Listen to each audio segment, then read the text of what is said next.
Hello दोस्तों, मैं सुभाष जयपाल अपने YouTube चैनल पे सभी का स्वागत करता हूं। आज हम टेक्निकल इलेक्ट्रिशियन थ्योरी का कोर्स स्टार्ट करने जा रहे हैं अपने YouTube चैनल के ऊपर।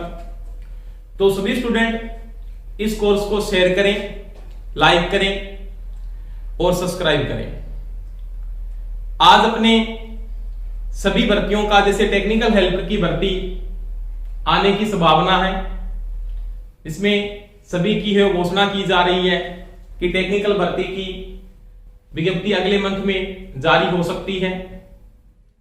तो सभी स्टूडेंट अभी से अपनी तैयारी को शुरू कर दें, जिसमें अपने पीछे भी डीएमआरसी की वैकेंसी आई थी,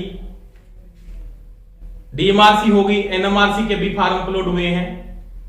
उसके बाद इसरो की वैकेंसी आती रहती है, ओफआरसी हो गया, उत्पादन हो गया, विद्युत विभाग के तीनों वितरण के डिस्कॉम हो गए और आपके पारेषण के डिस्कॉम हो गए। आज हम क्रैश कोर्स के अंदर अपने मेन टॉपिकों पे ध्यान देते हुए पढ़ेंगे, जिसके अंदर मैं आज 2012 से हमारी कोचिंग पीलीभंगा, केंचिया और गंगानगर में स्टार्ट है, जिसके अंदर बहुत से बच्चे सिलेक्टेड हुए हैं, चाहे वो वितरण है, चाहे वो उत्पादन है, चाहे वो पारेषण है, चाहे वो एमईएस है, चाहे वो इसरो है, चाहे वो ओफआरसी है, चाहे वो पावर ग्रिड है, चाहे वो यूपीपीसीएल है। मैं भी एमईएस, पावर ग्रिड, डीएमआरसी, जेएमआरसी, उत्पादन और वितरण में सिलेक्टेड हूं। आज मैं भी जॉब कर रहा हूं विद्युत विभाग के अंदर। तो सभी बच्चे अपने YouTube चैनल के ऊपर इस चैनल को सब्सक्राइब करें और सभी लाइक करें और शेयर करें। अपने इलेक्ट्रिशियन थ्योरी के अंदर पूरे टॉपिकों को डीपली तरीके से पढ़ेंगे, आपके कोई कंफ्यूजिंग टॉपिक नहीं बचेगा, जिसमें प्रत्येक टॉपिक को डीपली पढ़ाया जाएगा। साथ में प्रत्येक में टॉपिक के बाद अपने टेस्ट सीरीज भी इसके साथ शुरू कर देंगे, जिसमें आप टेस्ट सीरीज ज्वाइन कर सकते हो। प्रत्येक टॉपिक के बाद आपकी टेस्ट सीरीज जारी कर दी जाएगी। तो अपने स्टार्टिंग में जो टॉपिक स्टार्ट कर रहे हैं उसमें अपने सामान्य टॉपिकों के बारे में पढ़ेंगे। जो अपना पहले टॉपिक होगा उसके बारे में अपने पढ़ेंगे परमाणु व अणु के बारे में पढ़ेंगे, यानी एटम और मॉलिक्यूल। अब सबसे पहले बात आती है कि परमाणु, इसकी बात करेंगे। परमाणु यानी एटम की बात करते हैं। एटम यानी परमाणु क्या है? तो इसका सबसे पहले जो स्टेटमेंट दिया था ना, वो किसने दिया था? वो दिया था डाल्टन ने। किसने दिया था? डाल्टन। डाल्टन के अनुसार परमाणु प्रकृति का एक सबसे छोटा कण है, जो क्या है? अविभाज्य। क्या है? अविभाज्य। इसका मतलब इसको आगे विभाजित नहीं कर सकते। जैसे नॉर्मल सी बात है, परमाणु मूलभूत तीन कणों से मिलकर बनता है, प्रोटॉन, न्यूट्रॉन, इलेक्ट्रॉन। आप उसको हाथ में से नहीं कर सकते कि प्रोटॉन को अलग कर दिया, न्यूट्रॉन को अलग कर दिया और आपने इलेक्ट्रॉन को अलग कर दिया। यानी परमाणु को आप विभाजित नहीं कर सकते। इसका मतलब ये क्या होता? प्रकृति का अविभाज्य कण है। क्या है? अविभाज्य कण। और इसका जो स्टेटमेंट सबसे पहले दिया था ना, वो किसने दिया था? डाल्टन ने दिया था। अब मैं नॉर्मल सी बात कहता हूं कि परमाणु अगर अविभाज्य है तो जो अणु है ना आपका, ये अणु यानी मॉलिक्यूल, ये क्या है? परमाणुओं के संयोग से बनता है, यानी परमाणु के संयोग से, यानी दो या दो से अधिक परमाणुओं के संयोग से इसका निर्माण होता है, तो अणु का निर्माण होता है, यानी मॉलिक्यूल का निर्माण होता है। इसलिए नॉर्मल सी बात है कि जो आपका एक परमाणु है वो क्या है? विभाज्य है। क्या है? विभाज्य।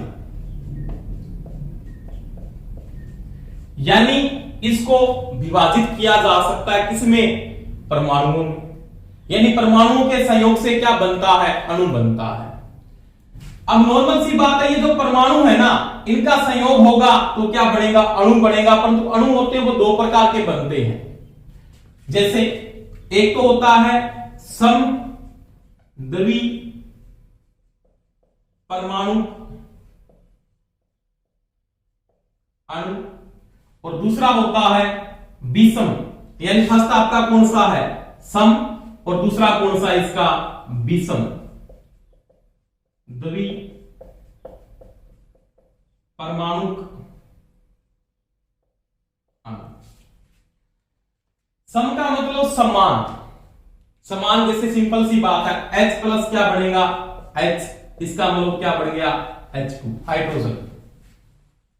हाइड्रोजन के समान परमाणुओं का यहां पे क्या हो रहा है, संयोग हो रहा है। इसका मतलब क्या, किसका निर्माण हो रहा है, हाइड्रोजन के दो परमाणु हैं। इसका मतलब ये तो परमाणु है और ये किसका निर्माण कर रहा है, अणु का निर्माण कर रहा है।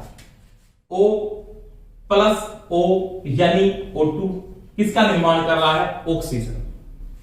N प्लस N N2 यानी किसका निर्माण कर रहा है, नाइट्रोजन।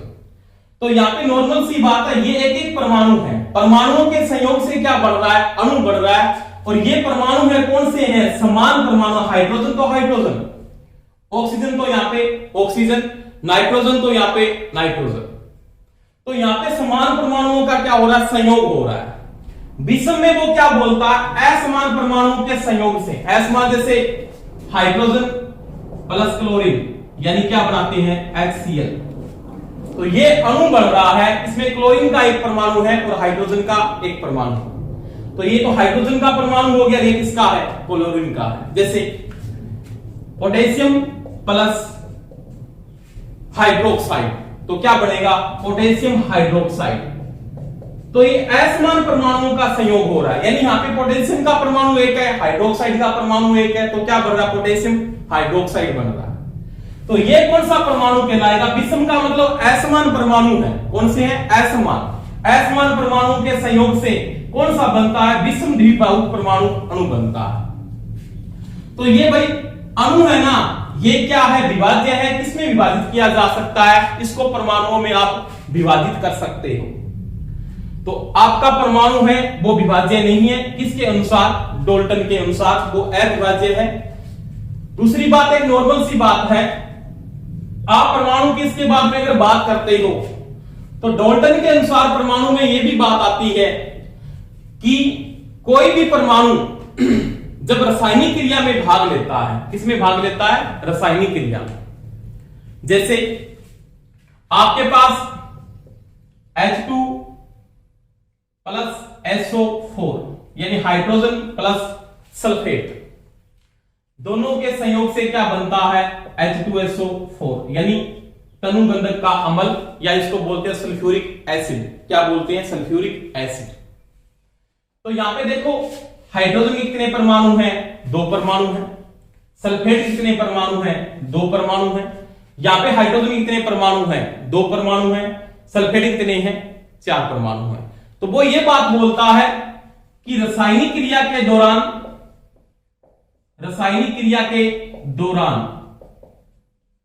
कोई भी परमाणु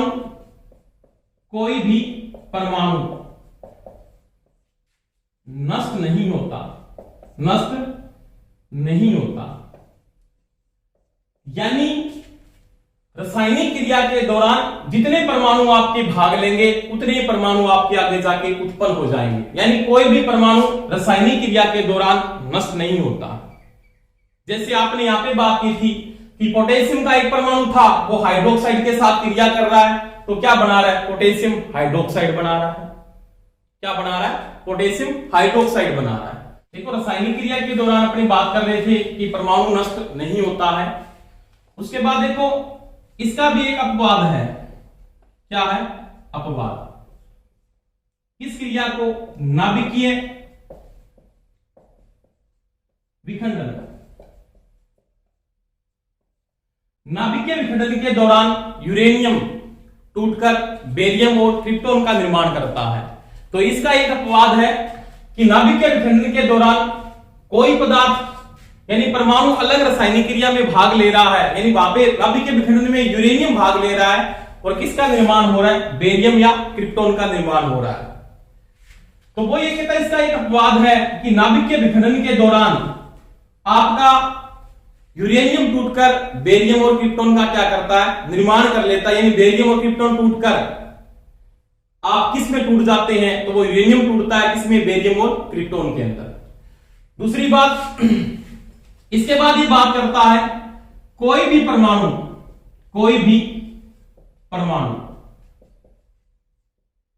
अकेला विद्यमान अकेला नहीं रह सकता,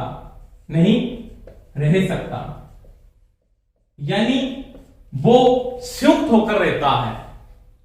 यानी अकेले का मतलब हाइड्रोजन का अकेला परमाणु नहीं रह सकता, वो किस में रहेगा, या तो अणु में रहता है या किसी पदार्थ के अंदर रहता है। इसमें भी एक अपवाद है, किसको छोड़कर, अक्रिय गैसें। अपवाद के रूप में क्या है, अक्रिय गैसें, इसका भी एक क्या है, अपवाद है। तो वो नॉर्मल सी बात थी, अपने जो बात की थी कि परमाणु की सबसे पहले जो स्टेटमेंट दिया था वो डोल्टन ने दिया था, और डोल्टन के अनुसार परमाणु क्या है, अविभाज्य है। उसके बाद अपने बात की थी अणु, परमाणुओं के संयोग से, यानी दो या दो से अधिक परमाणुओं के संयोग से किसका निर्माण होता है, तो वो अणु का निर्माण होता है। किसका निर्माण होता है, अणु का।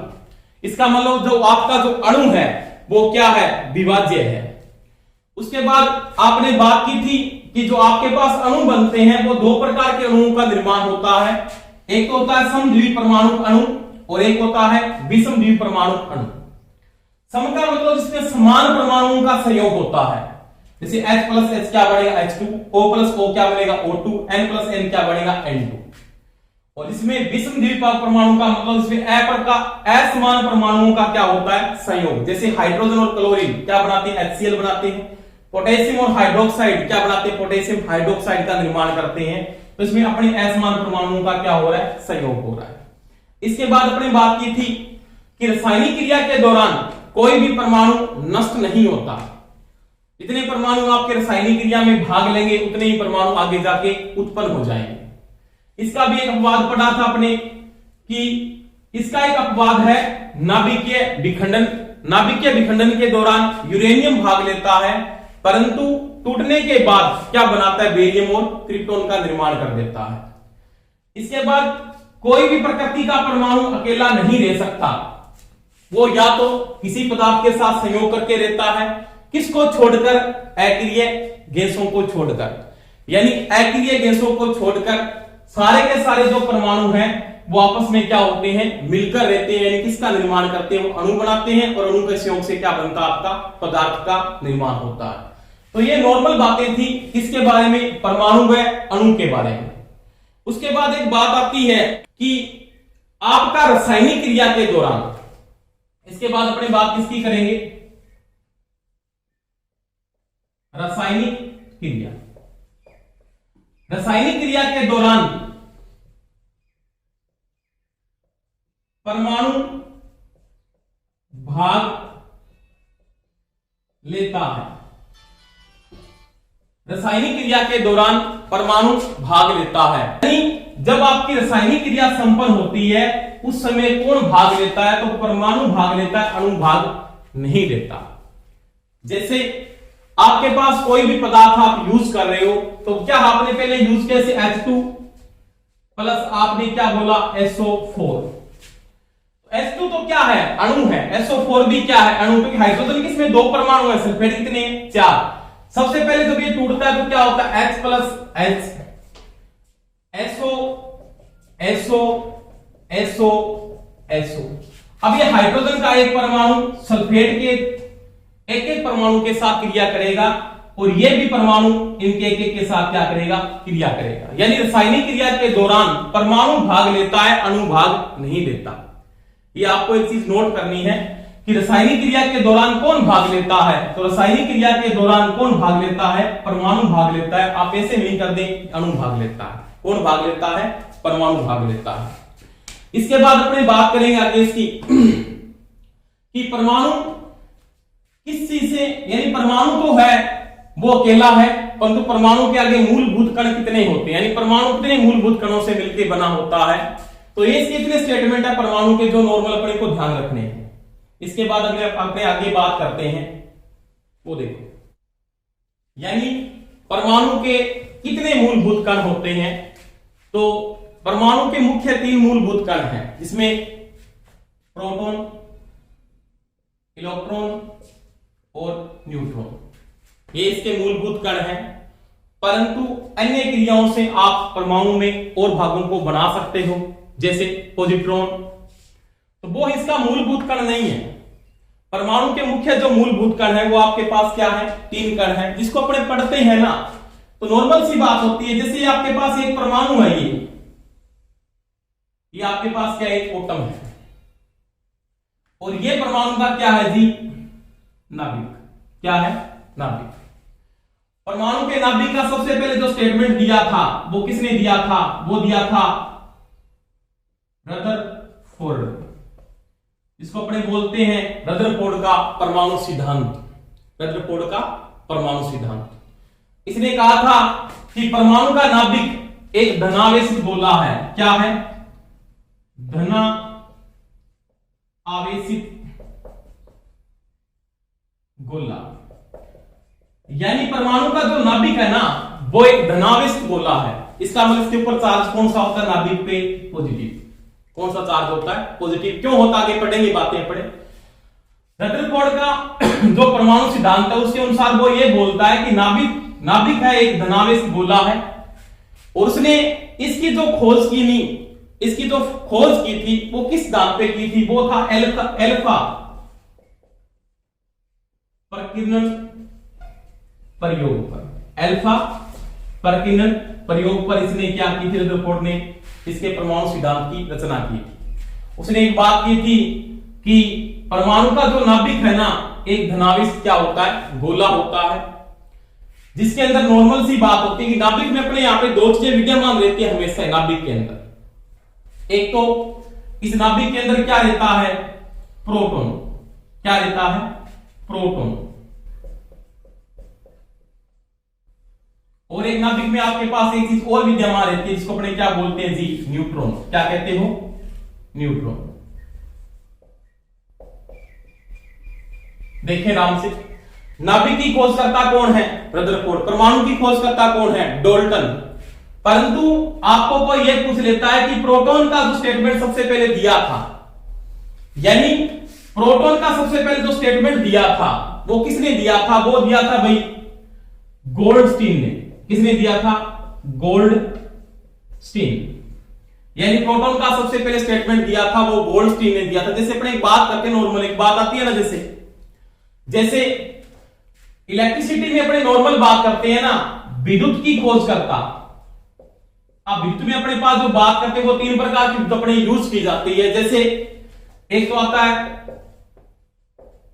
स्थिर विद्युत, एक आती है इसके बाद चल विद्युत, और एक आती है इंडक्शन यानी प्रेरण विद्युत। 3 प्रकार की इलेक्ट्रिसिटी अपने पैदा करते हैं, जिसके अंदर सिंपल सी बात थी। स्थिर विद्युत की खोजकर्ता कौन था? वो था थेल्स। कौन था? थेल्स। स्थिर विद्युत की खोज किसने की थी? थेल्स ने की थी, जिसके द्वारा अपने सिंपल सी बात होती है, रेशम को बिल्ली की खाल पे रगड़ा गया था, जिसके ऊपर एक पे पॉजिटिव चार्ज आता है, एक पे किस पे आता है? नेगेटिव चार्ज आता है। परंतु इस इलेक्ट्रिसिटी का उपयोग नहीं किया जा सकता था। परंतु बाद में कौन आया था? आंद्रे सांद्रे वोल्टा। आंद्रे सांद्रे वोल्टा। उसने किस विद्युत की खोज की थी? चल विद्युत की। उसने क्या किया था? एक रासायनिक पदार्थ लिया था इस पात्र के अंदर। जैसे पात्र आपने, इसमें एक रासायनिक पदार्थ यूज किया था। कौन सा? H2SO4 तनुगंधक अम्ल। इसमें 2 इलेक्ट्रोड स्थापित किया था। एक तो किसका किया था? एनोड। कौन सा? एनोड। एक कौन सा स्थापित किया था? कैथोड। यानी पॉजिटिव एनोड, नेगेटिव कैथोड। आपका पॉजिटिव किसका बनाया था? कॉपर। किसका बना दिया था? तांबा, यानी कॉपर रासायनिक क्रिया में 2E से लिखा जाता कॉपर को। और आपका कैथोड किसका बना दिया था आपने? जिंक यानी जस्ता। उस समय उसने यहां पे क्या इन दोनों इलेक्ट्रोडों के बीच में एक लैंप को लगा के देखा, तो इस समय ये लैंप क्या होता? प्रकाशित होता। तो रासायनिक क्रिया के दौरान आंद्रे सांद्रे वोल्टा ने चल विद्युत की खोज की थी। किसकी खोज की थी? चल विद्युत की। इसके बाद एक बात आती है नॉर्मल सी, इंडक्शन विद्युत। इंडक्शन का मतलब प्रेरण। इसकी खोज करता सभी को पता है, कौन था? Michael Faraday. किसने की थी? Michael Faraday. उसने क्या कहा था कि कोई भी एक मैग्नेट का मतलब आपके पास एक चुंबक है, जैसे यहां पे बात करते हैं कि आपके पास एक चुंबक है जिसके दो पोल हैं N और S। इसके बीच में जब किसी चालक को घुमाया जाता है, किसको घुमाया जाता है? किसी चालक को घुमाया जाता है, तो इसमें इंडक्शन यानी प्रेरण के द्वारा विद्युत भाग बल पैदा हो जाता है। तो ये आगे पढ़ेंगे कि कैसे पैदा करता है, ये भी बात अपने आगे करेंगे कि दोनों की दोनों विद्युत अपने पास क्या आएगी? काम में आएगी। तो माइकल फेराडे ने प्रेरण विद्युत की खोज की थी। चल विद्युत की खोज करता कौन था? आंद्रे सांद्रे वोल्टा था। और चल स्थिर विद्युत की खोज करता कौन था? या स्थिर इलेक्ट्रिसिटी की खोज करता कौन था? वो था आपके पास थेल्स था। तो वही बात है यहां पे कि परमाणु के नाभिक की खोज किसने की थी? तो वो रदरफोर्ड ने की थी। परमाणु की खोज किसने की थी? वो डाल्टन ने की थी। और परमाणु में प्रोटॉन की खोज किसने की थी? वो की थी गोल्डस्टीन ने। किसने की थी? गोल्डस्टीन। उसके बाद बात करते हैं न्यूट्रॉन। न्यूट्रॉन की खोज करता जेम्स, कौन था? James Chadwick. या न्यूट्रॉन की खोज किसने की थी? न्यूट्रॉन का जो स्टेटमेंट दिया था वो किसने दिया था? वो दिया था जेम्स चैडविक ने। तो परमाणु के नाभिक में दो चीजें विद्यमान रहती है, एक तो प्रोटॉन और एक कौन रहता है? न्यूट्रॉन। और रदरफोर्ड के अनुसार परमाणु का नाभिक एक धनावेशित गोला है जिसके ऊपर कौन सा चार्ज होता? Positive charge. और उसने किस प्रयोग के द्वारा की थी? तो उसका जो प्रयोग था वो एल्फा प्रकीर्णन प्रयोग था। कौन सा प्रयोग था? एल्फा प्रकीर्णन प्रयोग था। अब एक बात करते हैं, इसके बाद इसके चारों ओर क्या निर्माण होता है? कक्ष। क्या बोलते हैं? कक्ष। या क्या बोलते हो? कक्षक नहीं है, कक्ष। कक्षक के बारे में अगर अपने बात करेंगे, कक्ष या इसको क्या बोलते हो? कोष। या क्या बोलते हो? ऊर्जा स्तर। क्या इसको इंग्लिश में बोलते हैं? ऑर्बिट। क्या कहते हैं? ऑर्बिट। यानी परमाणु के नाभिक के चारों ओर एक कक्ष का निर्माण होता है, या कोष का निर्माण होता है, या ऊर्जा स्तर या ऑर्बिट का निर्माण होता है, जिसके अंदर स्वतंत्र रूप से कौन घूमता रहता है? तो वो होता है इलेक्ट्रॉन। कौन होता है? इलेक्ट्रॉन। यानी इस इलेक्ट्रॉन की जो खोज करता था, यानी इलेक्ट्रॉन का जो स्टेटमेंट दिया था वो किसने दिया था? ये इलेक्ट्रॉन का सबसे पहले जो स्टेटमेंट दिया वो किसने दिया था? वो दिया था जे थॉमसन। किसने दिया था जी? इलेक्ट्रॉन का सबसे पहले जो स्टेटमेंट दिया था वो दिया था जे थॉमसन ने। उसने क्या कहा था कि इलेक्ट्रॉन है ना, नाभिक के चारों ओर स्वतंत्र रूप से क्या करता है? घूमता रहता है। तो ये बात है यहाँ पे, नॉर्मल सी बात है कि प्रोटॉन की खोज करता कौन था? प्रोटॉन का जो स्टेटमेंट दिया था वो किसने दिया था? वो दिया था गोल्डस्टीन ने। और न्यूट्रॉन का जो स्टेटमेंट दिया था वो दिया था जेम्स चैडविक ने। और आपके पास इलेक्ट्रॉन का जो स्टेटमेंट दिया था वो किसने दिया था? जे थॉमसन ने दिया था। किसने दिया था? जे थॉमसन ने। अब एक नॉर्मल सी बात होती है, अब आपके पास एक तो प्रोटॉन है, एक न्यूट्रॉन है और एक कौन सा है? एक इलेक्ट्रॉन है। इनके अपने चार चार्ज का मतलब इनके आवेश की बात करते हैं। किसकी बात करते हैं? आवेश और इनके द्रव्यमान, यानी आवेश और द्रव्यमान ये कितना रखते हैं। तो नॉर्मल सी बात होती है कि सबसे पहले मैं बात किसकी करूंगा? प्रोटॉन की। किसकी बात करता हूं? प्रोटॉन। प्रोटॉन का जो स्टेटमेंट देने वाला है वो गोल्डस्टीन है। प्रोटॉन में गोल्डस्टीन ने एक बात की थी कि प्रोटॉन परमाणु के नाभिक में विद्यमान रहता है। किसमें विद्यमान रहता है? नाभिक में। और इस पे जो आवेश का मतलब चार्ज, आवेश का मतलब चार्ज, इसके ऊपर पॉजिटिव चार्ज पाया जाता है। यानी इसके ऊपर जो चार्ज होता है प्लस 1.6 इंटू दी 10 की पावर -19 कूलाम। -19 कूलाम। अपने बात भी करेंगे कूलाम का नियम भी पढ़े, इसे कूलम आगे जाके बातें करेंगे। कूलाम क्या होता है, कूलाम किसके बराबर होता है, वो बातें पढ़ेंगे। यानी प्रोटॉन का जो आवेश है वो धनात्मक आवेश है। कौन सा आवेश है? पॉजिटिव चार्ज है, प्लस 1.6 इंटू 10 की पावर माइनस 19 कूलम होती है एक प्रोटॉन के ऊपर। एक प्रोटॉन का चार्ज है। और इसका जो द्रव्यमान है,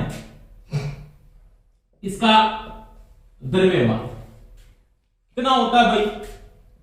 1.67 इंटू 10 की पावर माइनस 27 किलोग्राम। यानी जो प्रोटॉन का द्रव्यमान है वो 1.67 इंटू 10 की पावर माइनस 27 किलोग्राम। वो आपको कंफ्यूज कर सकता है, यहां पे पेपर वाला आपको कंफ्यूज कर सकता है। इसको किलोग्राम में नहीं देके वो किस में दे सकता है? ग्राम में। अगर द्रव्यमान को ग्राम में लिखता है, किसमें लिखता है? ग्राम के अंदर। तो मेरे को पता है किससे गुणा कर देंगे? 1000 में, क्योंकि 1 किलो में 1000 ग्राम होते हैं। तो आप क्या लिख सकते हैं इसको? 1.67 इंटू 10 की पावर माइनस 24 क्या लिख सकते हो जी? ग्राम। क्या लिख सकते हो? ग्राम। यानी किलोग्राम में तो माइनस की 27 किलोग्राम होगा, परंतु नॉर्मल सी बात करते हैं, अगर वो ग्राम में बात कर रहा है, किसमें बात कर रहा है? ग्राम में, तो ये क्या हो जाएगा? माइनस 24। यानी 1000 से गुणा करने के बाद माइनस की 3 पावर आपकी कट जाएगी, तो इसकी जो वैल्यू आएगी वो 1.67 इंटू 10 की पावर माइनस 24 ग्राम होगा।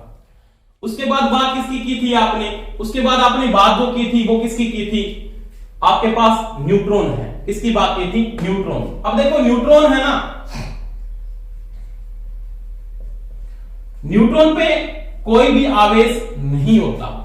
यानी ये क्या है? आवेश रहित। यानी न्यूट्रॉन के ऊपर कोई भी चार्ज नहीं है। इसके ऊपर कोई चार्ज नहीं है, न तो पॉजिटिव है और न कौन सा है? नेगेटिव। कोई भी चार्ज इसके ऊपर नहीं पाया जाता। यानी इसको क्या बोलते हैं? अपने कहते हैं जी ये उदासीन है। क्या है? उदासीन। यानी न्यूट्रॉन उदासीन होता है, ये आवेश क्या होता है? रहित होता है। तभी वो बात कर रहा है रदरफोर्ड, क्या कह रहा है कि परमाणु का नाभिक एक धनावेश बोला है। किसके कारण? प्रोटॉन के कारण। क्योंकि प्रोटॉन पे चार्ज कौन सा है? पॉजिटिव है। कौन सा चार्ज है? पॉजिटिव चार्ज है। न्यूट्रॉन पे चार्ज नहीं है, तो यहाँ पे कौन सा चार्ज विद्यमान रहेगा? पॉजिटिव चार्ज आपका विद्यमान रहता है। कौन सा रहता है? Positive charge. यानी आपका यहाँ पे धनात्मक चार्ज होगा, इसके नाभिक के ऊपर कौन सा चार्ज होगा? तो वो आपका पॉजिटिव चार्ज होगा। इसके बाद अपने बात करते हैं इसका जो द्रव्यमान है, इसका द्रव्यमान लगभग प्रोटॉन के क्या होता है? बराबर होता है। यानी इसका जो द्रव्यमान होता है 1.67 इंटू 10 की power minus 23 kilogram. Minus 23 kilogram. परंतु ध्यान रख लेना, द्रव्यमान में अगर बात करते हैं तो यह प्रोटॉन से थोड़ा सा भारी होता है। प्रोटॉन से थोड़ा सा भारी, लगभग तो बराबर होता है, परंतु प्रोटॉन से थोड़ा सा क्या होता है? भारी होता है। कौन? न्यूट्रॉन। न्यूट्रॉन भारी है थोड़ा सा, क्योंकि इसके ऊपर कोई आवेश नहीं, इसके ऊपर कोई चार्ज नहीं है, और चार्ज न होने के कारण ये थोड़ा सा भारी रहता है। किससे?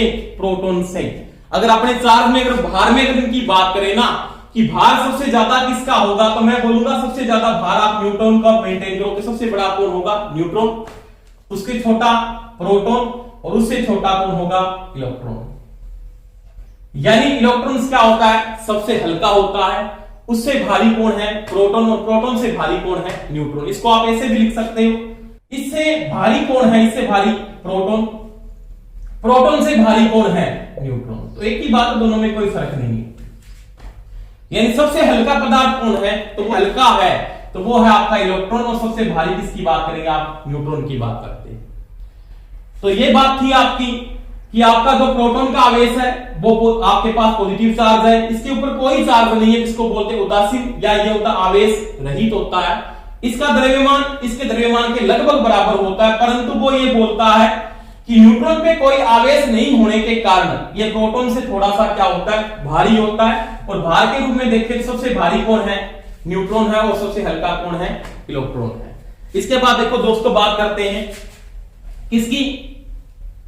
इलेक्ट्रॉन की। किसकी बात करते हैं? इलेक्ट्रॉन, जो अपने ऑर्बिट के अंदर क्या रहता है? विद्यमान रहता है। यानी परमाणु के नाभिक के चारों ओर स्वतंत्र रूप से कौन घूमता है? तो वो घूमता है इलेक्ट्रॉन। तो इलेक्ट्रॉन में देखो,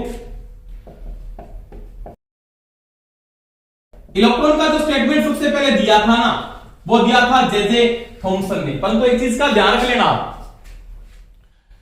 इलेक्ट्रॉन नाम किसने दिया था? यानी इलेक्ट्रॉन का नामकरण किसने किया था? इलेक्ट्रॉन का जी खोज की थी वो तो की थी जे थॉमसन ने, परंतु इसका जो नामकरण किया था ना, क्या किया था जी? नामकरण। यानी इसको इलेक्ट्रॉन नाम किसने दिया था? वो दिया था स्टोनी ने। किसने दिया था जी दोस्तों? किसने दिया था? स्टोनी ने। यानी इसको इलेक्ट्रॉन नाम तो स्टोनी ने दिया था, नामकरण इसने किसने किया था? स्टोनी ने किया था, परंतु इलेक्ट्रॉन की खोजकर्ता कौन था? वो ध्यान देना जे थॉमसन था। अब इलेक्ट्रॉन में सभी को पता है इलेक्ट्रॉन पे आवेश, इलेक्ट्रॉन पे जो आवेश होता है वो होता है नेगेटिव, ऋणात्मक आवेश। कितना होता है? बिल्कुल प्रोटॉन के समान 1.6 इंटू 10 की power minus 19 coulomb. 19 coulomb 1.6 into 10 की पावर माइनस 19 कूलम। मेरे तौर पे ये पर्सन मेरा यहाँ पे सही नहीं है, यानी क्वेश्चन में मेंटेन करता हूं, इस क्वेश्चन को मैं ज्यादा महत्व मैं देख इस क्वेश्चन को ज्यादा महत्व देता हूं। यानी इसकी आवेश की मैं अगर बात करता हूं तो इसका आवेश में 4.8 10 to the power minus 10 ESU भी लिख सकता हूं, इलेक्ट्रोस्टैटिक यूनिट। अगर आपको यहां पे ये पूछ लेता है कि इलेक्ट्रॉन का आवेश ESU में कितना होता है, इलेक्ट्रोस्टैटिक यूनिट यानी स्थिर विद्युत यूनिट इकाई, स्थिर विद्युत इकाई में कितना होता है, तो वो होता है 4.8 10 to the power minus 10। ESU की आगे बात करेंगे क्या होता है, कैसे काम करता है। तो वो आवेश में अगर बात करें, अगर वो आवेश कूलम में पूछ रहा है तो माइनस 1.6 इंटू 10 की पावर माइनस 19 कूलम होती है। अगर वो आवेश को ESU यानी इलेक्ट्रोस्टैटिक यूनिट में पूछ रहा है तो उसका जो मान होता है वो 4.8 10 to the power minus 10 ESU होता है। अब देखो इसकी बात करेंगे बाद में द्रव्यमान, इसकी बात करेंगे द्रव्यमान। द्रव्यमान का मतलब इसका भार, तो सभी को पता है इसका भार 9.1 इंटू दी 10 की पावर माइनस 31 किलोग्राम। यानी इलेक्ट्रॉन का जो द्रव्यमान है ना, प्रोटॉन और न्यूट्रॉन से बहुत ज्यादा हल्का है। यानी 0.31 लगने के 0.0 लगने के बाद आपके पास जो वैल्यू आएगी, 31 के बाद वैल्यू आएगी, उसका जो मान होगा वो बहुत कम मान होता है। यानी जो इलेक्ट्रॉन का जो द्रव्यमान है वो बहुत कम है, इसलिए इसको क्या बोलते हैं, इसका द्रव्यमान क्या मान के चलते, इसका जो द्रव्यमान है ना वो क्या है? नगण्य। नगण्य का मतलब न के बराबर, यानी सबसे हल्का पदार्थ है।